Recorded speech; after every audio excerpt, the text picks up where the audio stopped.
नमस्कार, मी सृष्टी आजच्या नवीन व्हिडिओमध्ये तुमचं पुन्हा एकदा मनापासून स्वागत करते. तर आज आपण हे टूल वापरून ब्लाऊज कटिंग कशी करायची ते बघूया. याला पुढे असं चाक आहे. याचा वापर करताना अस्तरच्या खाली असा जाडा कपडा टाकायचा. त्यामुळे टूलने मार्किंग केलेली ठळक येते. अस्तर नेहमीप्रमाणे फोल्ड केलेलं आहे. बंद बाजू आपल्याकडे ठेवली. पट्टीने आधी लाईन आखून घेऊया. सर्वात आधी मागील बाजूचं ड्राफ्टिंग करूया. मग यावर पुढील बाजूचं ड्राफ्टिंग करायचं आहे.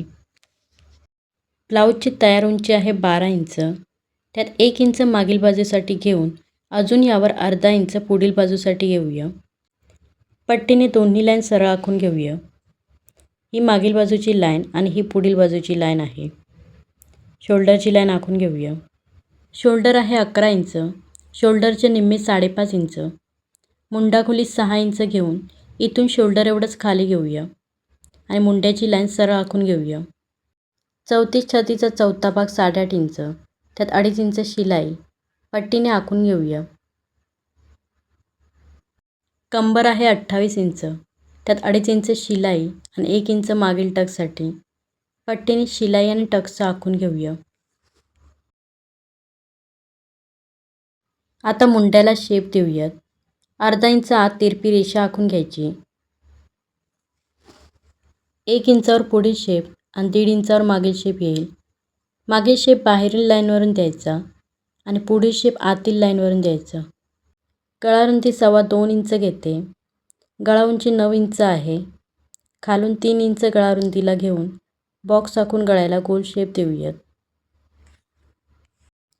मागील बाजूचं ड्राफ्टिंग केलं. आता यावरच पुढील बाजूचं ड्राफ्टिंग करूयात.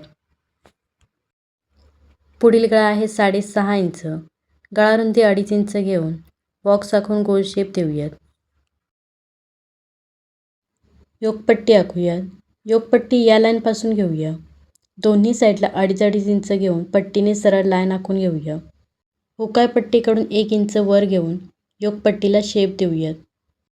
आता कटोरीसाठी योकपट्टीवर 5.5 इंचावर खुणा करते. गळ्यावर 5 इंचावर आणि मुंड्यातील पुढील शेपपासून 2.5 इंचावर खुणा करते. तिन्ही पॉईंट जोडून कटोरीला शेप देऊयात. अशा प्रकारे दोन्ही बाजूचं ड्राफ्टिंग करून घेतलं. आता कडेने कट करून घेऊया.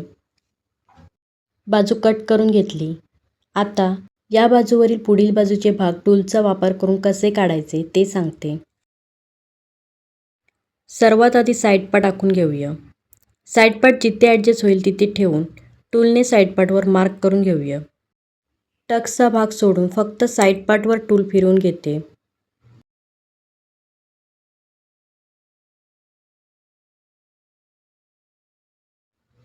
इथे 1/2 इंच साईड पार्ट शिलाई मार्क करते. आता बाजू उचलून दाखवते. हे बघा, इथे साईड पार्ट उमटलेला दिसतोय. त्यावर चॉकने मार्क करून घेऊया.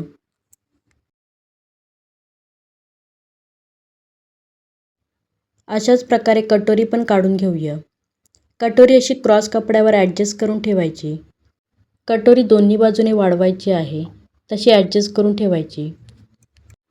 आता कटोरी पण टूल फिरवून उमटून घेऊया.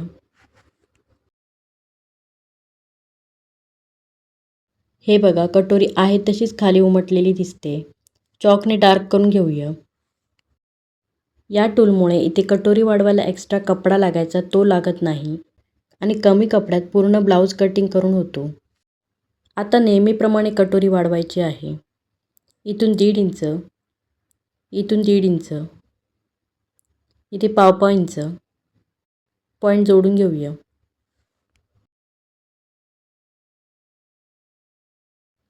इथून इथपर्यंत मध्य काढून मध्यापासून खाली 1.5 इंच घ्यायचं आणि जोडून घ्यायचं.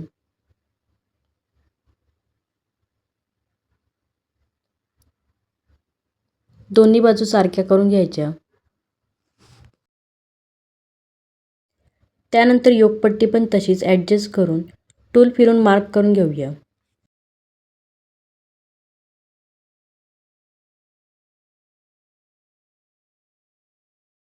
आता हे तिन्ही भाग कट करून घेते.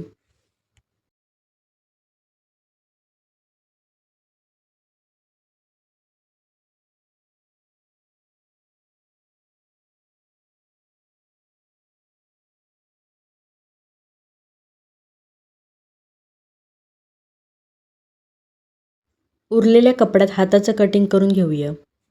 हातासाठी कपडा असा 4 फोल्ड करून ठेवते. मुंडा मोजून घेऊया. 11.5 इंच आहे. अर्धा इंच शोल्डर शिलाई कमी करून 11 इंच कपडा फोल्ड करून घ्यायचा. ही आपली हात रुंदी असेल.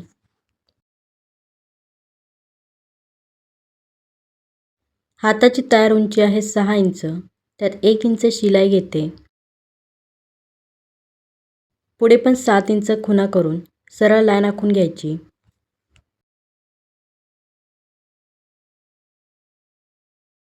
दंडगीर आहे 11 इंच. 11चे निम्मे 5.5 इंच. त्यात 2.5 इंच शिलाई घेते. कॅफ हाईट 3.5 इंच घेते. इथे शिलाई 2.5 इंच घेऊन शिलाईचं आखून घेऊया.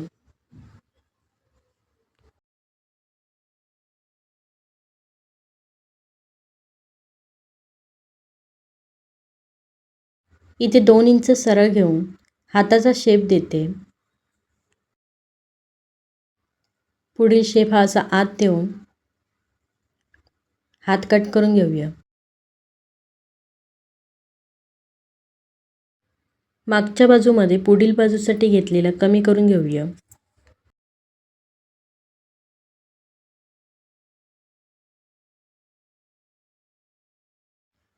हे बघा, मागच्या बाजूमध्ये तयार उंची आहे 12 इंच. त्यात 1 इंच जास्त घेतलं. अशा प्रकारे या टूलचा वापर करून कमी वेळेत ब्लाऊज कटिंग करू शकता. अशाच नवीन माहितीसाठी व्हिडिओला लाईक करा, चॅनलला सबस्क्राईब करा. भेटूया पुढील व्हिडिओमध्ये. धन्यवाद.